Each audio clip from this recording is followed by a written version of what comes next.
naturopath from New Zealand. How do you replenish good bacteria when you've had antibiotics? As I mentioned in a previous video, a lot of it depends on the state of your microbiome before you took the antibiotic. But the best way to replenish bacteria is by eating the right type of foods that are conducive to building up the health of the microbiome.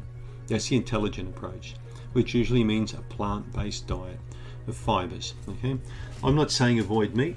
I don't see meat as being a bad thing in a diet, but I do see it, bad if when you want a 16-ounce steak, once or twice a day. I see that as pretty darn bad. But small amounts of meat here or there have not shown to destroy or wreck the microbiome at all. On the contrary, people with balanced diets who eat a wide range of fruits, vegetables, and lean meats, some legumes, nuts, and seeds, have shown to have a very, very biodiverse gut.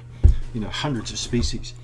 So all the research I've read from people, for example, that live in the Amazon, indigenous cultures tend to have thousands more species in their digestive system than us Westerners do.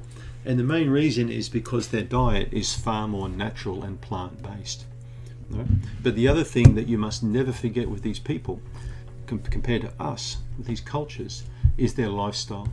All right? They'll spend hours and hours walking every day. They'll be quite content doing small tasks. You don't see them on iPads looking at Netflix and stuff like that. They're not, they're people that have got very good physiques and bodies for their age. And it's incredible how that really adds to the health of the microbiome. So we can take a leaf out of their book by being far more active, by drinking a lot more fresh water and a lot less Coca-Cola, by eating a lot more plant-based foods. These are the things that will encourage the bacterial biodiversity in our gut.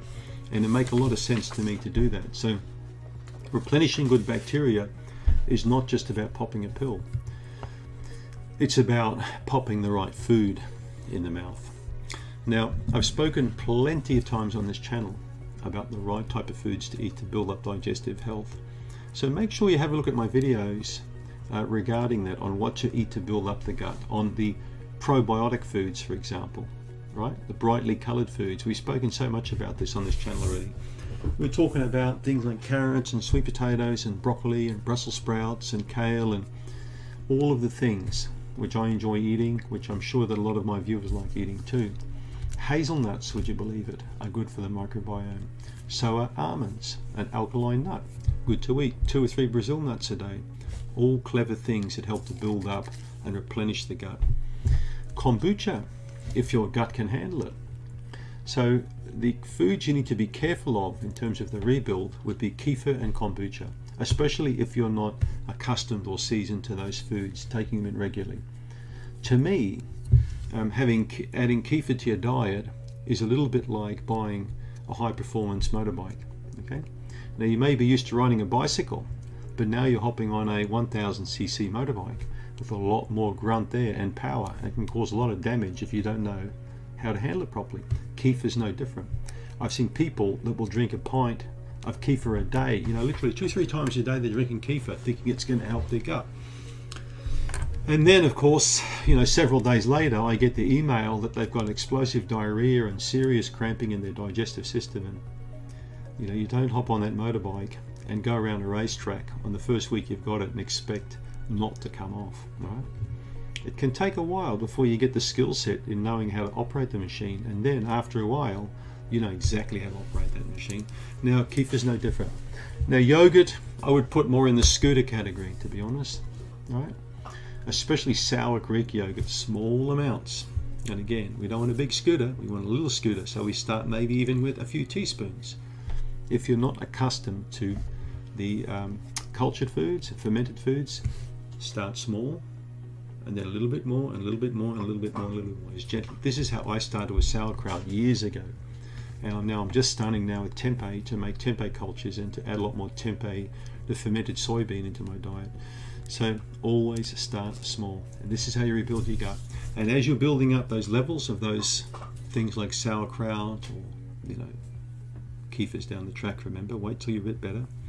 So the yogurt, the sauerkraut, miso if you can tolerate it, and As you build up more and more, remember to support that also with the correct types of vegetables, plenty of steamed vegetables and salads. Now that it's summertime in the Northern Hemisphere, you can add a lot of fresh herbs, all sorts of things into your diet. And that, with the addition of the probiotic, will rebuild the gut. And it can take 3 weeks up to 1 year, depending, remember, what we said before in other videos, depending on how long you're antibiotic for. Is it a repeat prescription? Were you drinking Coca-Cola and eating fries before you had the antibiotics? So all these things account for your recovery time. If you play the game right, you'll recover really fast. And that's what I wanted to say on how to replenish your good bacteria. And the last thing I'll leave you with, it's the P word. It's called patience. Thanks for tuning in.